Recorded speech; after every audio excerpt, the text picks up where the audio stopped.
राम निवास जी, जो कि फेसबुक के सुप्रसिद्ध ब्लॉगर हैं। हम लोग पहुंचे हुए हैं दीदी देवी कृष्ण प्रिया जी के पास और इनकी कथा कहने ये यहाँ आई हुई हैं राजपुर धाम। और इनकी कथा में महिलाओं की जो भारी भीड़ उमड़ रही है, ऐसा प्रतीत हो रहा है कि इन्होंने सनातन की धर्म ध्वजा को पूरे जोर शोर से लहरा दिया है। इनकी जो भक्तिमयी वाणी निकल रही है, इनके स्वरों से जो अच्छे अच्छे गीत प्रस्फुटित हो रहे हैं, ऐसा लगता है साक्षात सरस्वती इनकी जिह्वा पे विराजमान हैं। तो आइए इनसे सबसे पहले परिचय प्राप्त करते हैं। ये हैं देवी कृष्ण प्रिया जी और एक ज्योत जला रही हैं हमारे सनातन धर्म के लिए। तो सबसे पहले आप अपना परिचय बताएं कि आपका परिचय क्या है। जय श्री राधे, राधे राधे। मैं देवी कृष्ण प्रियंका जी श्रीधाम वृंदावन से, और श्रीधाम वृंदावन में ही हमने शिक्षा और दीक्षा दोनों ही ग्रहण की है। ये गुरुदेव की कृपा है और मुझे लगता है कि ये परमात्मा की विशेष कृपा है कि बिहारी जी ने अपने गुणगान के लिए हमको चुना है। ये उनकी कृपा से मैं भगवत चर्चा का प्रचार प्रसार कर रही हूँ, ताकि लोगों में एक जागृति आए और अपने धर्म को समझे, अपने धर्म को पहचाने। बहुत बहुत ये आपकी कथा में तो अभी इतनी भारी भीड़ उमड़ रही है, क्या इससे आप सामाजिक परिवर्तन देखते हैं कि हमारे धर्म में कोई परिवर्तन आएगा, कुछ और धर्म की ध्वजा लहराएगी? जी जी, बिल्कुल देखते हैं। काफ़ी लोगों में बदलाव भी आता है और मैं देखती हूँ कि जब काफ़ी जनसंख्या आती है और उनमें भक्ति का काफ़ी उमड़ाव भी देखते हैं, धर्म की ओर जा भी रहे हमारी माताएं, बहनें, भैया बहन भी।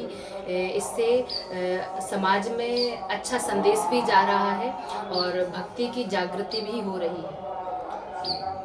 बहुत अच्छी। अच्छा, आप अपनी कथाओं के माध्यम से महिलाओं के लिए क्या संदेश देना चाहते हैं? जब आज की महिलाएं वैभव की ओर भाग रही हैं, अर्थ की ओर भाग रही हैं, आधुनिकता की ओर भाग रही हैं, फिर आपका ये वैराग्य, आपने इस मार्ग को क्यों चुना और महिलाओं को क्या संदेश देना चाहते हैं? मैं यही संदेश देना चाहती हूँ नारी शक्ति को।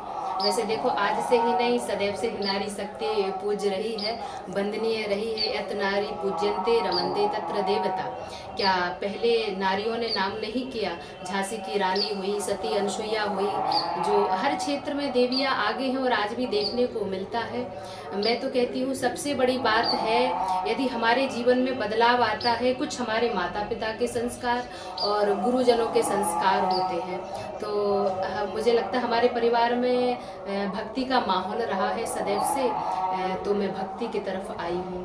और सबसे बड़ी बात, मेरे जो दादाजी थे, जब मैं छोटी थी पढ़ने जाती थी, दादाजी मुझे रामचरितमानस मेरे हाथ में देते थे और कहते थे कि रामचरितमानस पढ़ो।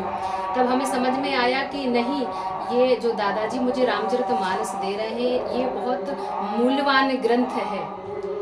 आज उनकी कृपा से मैं धर्म का प्रचार प्रसार कर रही हूँ।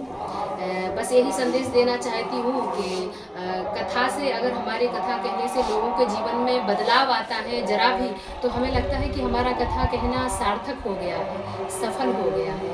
तो बस संस्कारों से अच्छा संग होना चाहिए। संग का सबसे बड़ा प्रभाव पड़ता है, देखने को मिलता है कि आप संगत कैसे करते हैं, किस संग में बैठते हैं। अगर आपकी संगत अच्छी है तो आप निश्चित ही धर्म की ओर, भक्ति की ओर, भक्ति के पथ पर जाओगे। और संग अच्छा नहीं है तो मुझे नहीं लगता है कि सही मार्ग आप पकड़ सकते हैं। बिल्कुल सही बात है।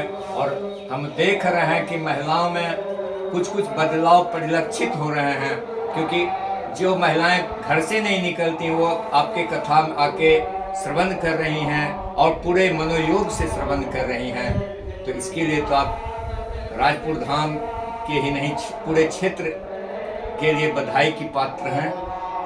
मैं भी बहुत बहुत धन्यवाद देती हूँ बिहार वासियों को कि जो मुझे इतना ढेर सारा प्रेम दे रहे हैं। और मैं देख रही हूँ कि भक्ति का सैलाब विष्णु यज्ञ यहाँ चल रहा है, सप्तचंडी यज्ञ। हाँ, सप्तचंडी यज्ञ चल रहा है और काफ़ी भक्तों का उमड़ाव सैलाब। मैं भी बहुत बहुत आप सबको धन्यवाद देती हूँ कि आपने इतना सुंदर दिव्य और भव्य कार्य किया है।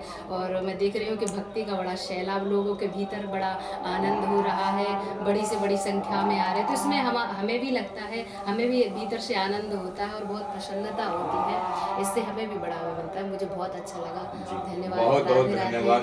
राधे राधे। जय श्री राम।